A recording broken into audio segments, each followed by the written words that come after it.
परित्यक्ता नालू उद्धार है निखोज युवकों मृतदेह।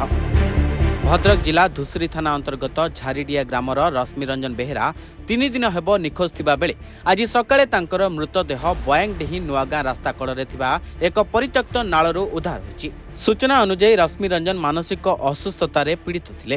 गत 16 तारिख राति से घर बाहरी जाइथिले। सेही दिन ठारू परिवार लोके संपर्कीय माने विभिन्न स्थान में तांको खोजाखोजी करुथिले, मात्र कौनसी जगार तांकर संधान मिली नथिला। सोमवार सकाळे बयांगडीही नुआगां रास्ता कड़े थिबा एक परित्यक्त नाल मृतदेह भासुथिबा देखि स्थानीय लोके धुसरी थाना को खबर देथिले। खबर पाई धुसरी थानार भारप्राप्त अधिकारिणी सुजाता साहू घटनास्थल में पहुंची तदंत आरंभ करथिले। परे भंडारी पोखरी अग्निशम बाहिनी घटनास्थल में पहुंचे नालरू मृतदेह को उद्धार करथिले एवं परे परिवार सदस्य माने मृतदेह को चिन्हट करथिले।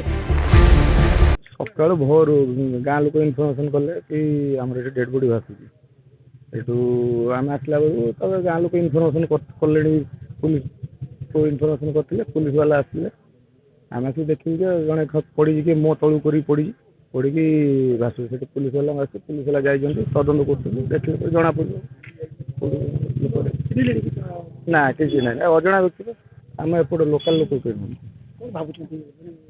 कौन जना पड़ो प्रशासन जाइए तदंत करेंगे तदंत कले जना पड़ो ग्रामांचल ये लोक शुभ भाषा केमी ठीक ठीक तो नहीं एटा जहाँ भी हेल्ले गोटे दुखद घटना किंतु आम एपटे घटना हो नाला कभी आम देखा जाइए प्रशासन जाइए तदंत कर तदंत कले जना पड़ो। सरोज कुमार स्वयं सरपंच गडियाली ग्राम पंचायत फास्ट फेसबुक देखुल अचिला युवक जड़े पानी पड़ते खबर पाइल आम गाँ पिला बोली से तो घरे रुहे बाहर भी रुहे बापा कहवा अनुसार से रथ दिन घर आसी राति 11टा खंडे आसवे तो मुझे जहाँ स्पट पर देखिली पानी जहाँ बुड़ी पड़ी मो माटी तले पड़ता पूरा देहटा खोली जाइए बापा कहवा अनुसार से राति 11:30 आसछन्ती जहाँ जना पड़ो आम समस्त आम भी जहाँ देखु देखते जहाँ जना पड़ी